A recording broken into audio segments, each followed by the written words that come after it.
Scared? No, he's not. Toberman is portrayed by Roy Stewart, whose most notable work is that of Quirrell Jr. in the Bond movie Live and Let Die.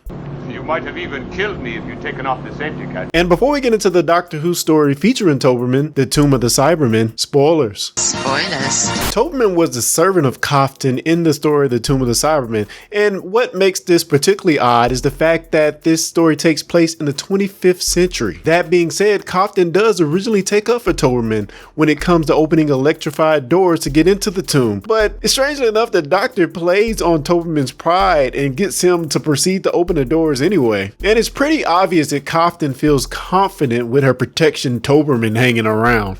We eventually find and open the inner tomb, and Toberman and friends are off to investigate, and Klieg rather foolishly chooses to release the Cybermen from their dormant state. While Toberman does attempt to put up a fight against the Cybermen, his journey into the inner tomb does not go so well, as he gets partially converted and falls under the influence of the Cyber Controller. Now under the influence of his newfound master, Toberman is there to do the bidding of the Cyber Controller, much like the Doctor's initial appeal to Toberman to get him to open the doors and actually get into the tomb. He's able to plead to what's left of Toberman's humanity and get him to turn on the Cyber Controller, thus eventually saving the expeditionary group and making a grand escape. This is Lee.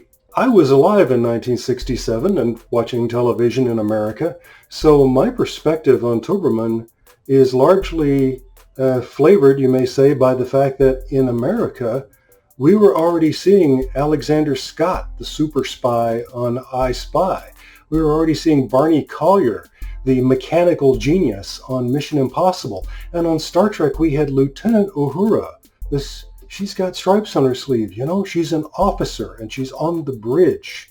Now that we know how Toberman was portrayed in this Tomb of the Cybermen series in 1967, and even why it felt so odd, I just want to point out a few of my thoughts and points about the episode. They really took no time to give Toberman any nuance. He's there to be the heavy, to be the brute. I expected at any moment for him to yell out, "Hulk smash," or "It's clobbering time." So yeah, it just weird.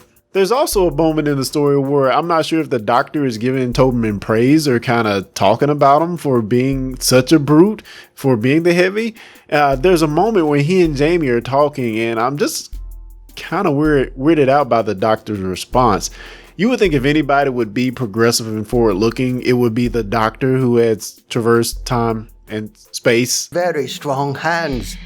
Enough to do a little damage, if let off in the right place. So I guess if I had to point out like one of the more fun parts of the episode is seeing Toberman, again, initially going in the inner tomb and facing the Cybermen. He gets tossed around like a rag doll, and at one point you can see the string pulling Toberman up, and then he gets thrown to the side. So I just thought that was fun and funny at the same time. But Toberman did charge in, you know, willing to fight the Cybermen head on. So that was fun. That was interesting. And interestingly enough, Toberman gets to do the same thing to one of the Cybermen. And it is a hilarious moment where the Cyberman that he hoists over his head, it's a doll. You can tell it's just like a limp doll. So yeah, funny on both ends, but you know, I thought it was a good thing for Toberman. And I guess if we're going to talk about good things for Toberman in this episode, we have to point out that Toberman did eventually save the day. He is able to seal the tomb and save the remaining members of the expeditionary group.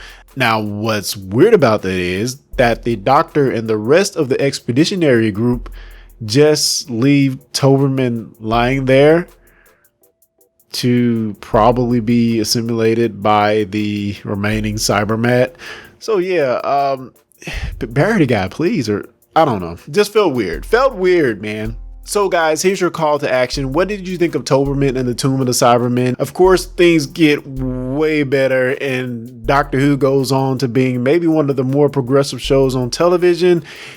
Even changing its main character, who can really be anybody, into a woman. So that's great. And we've also gotten a Black Doctor. So just taking a look back and maybe seeing how, even though it was cool to see Toberman in Doctor Who, maybe they could have treated his character a little bit better. Yeah, that's my thoughts, guys. Again, I would love to know yours, and we will see you next time.